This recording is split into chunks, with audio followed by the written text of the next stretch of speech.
जब सत्यभामा को हुआ रूप का घमंड।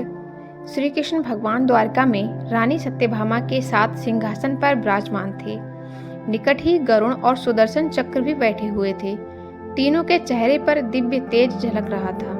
बातों ही बातों में रानी सत्यभामा ने श्री कृष्ण से पूछा कि हे प्रभु, आपने त्रेता युग में राम के रूप में अवतार लिया था।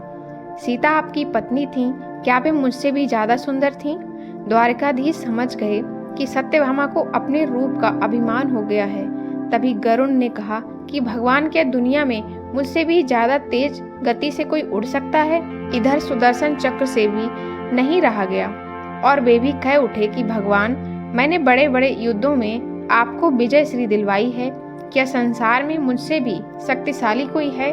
भगवान मन ही मन मुस्कुरा रहे थे।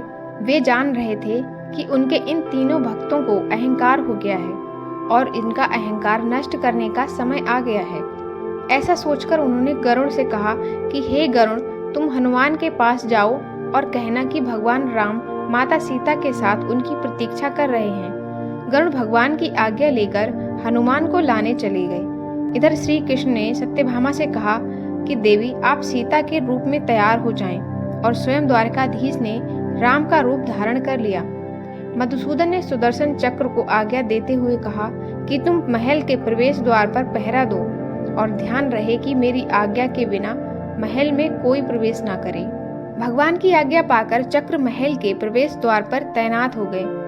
गरुड़ ने हनुमान के पास पहुंचकर कहा कि हे वानर श्रेष्ठ, भगवान राम माता सीता के साथ द्वारका में आपसे मिलने के लिए प्रतीक्षा कर रहे हैं। आप मेरे साथ चलें, मैं आपको अपनी पीठ पर बैठाकर शीघ्र ही वहां ले जाऊंगा। हनुमान ने विनयपूर्वक गरुड़ से कहा, आप चलिए, मैं आता हूँ। गरुड़ ने सोचा, पता नहीं ये बूढ़ा बानर कब पहुंचेगा।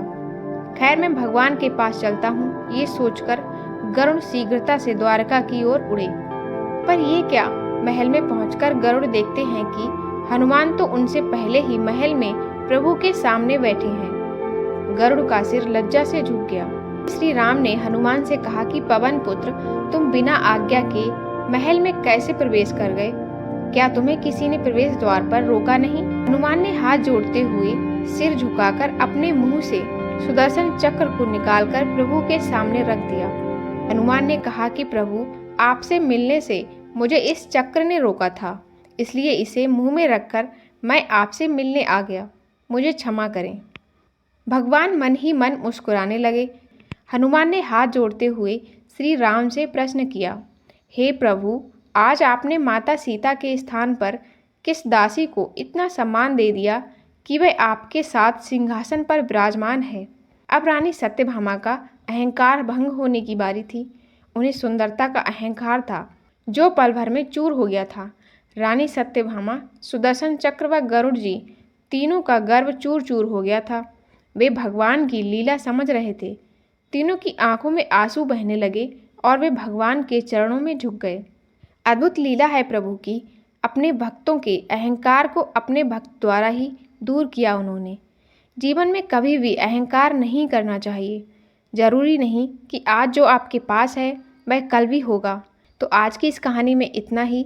ऐसे ही सनातन धर्म से जुड़ी कहानियाँ सुनने के लिए हमारे चैनल को सब्सक्राइब करें। यदि कहानी पसंद आई हो तो वीडियो को लाइक और शेयर करें और कमेंट करके ज़रूर बताएं कहानी कैसी लगी।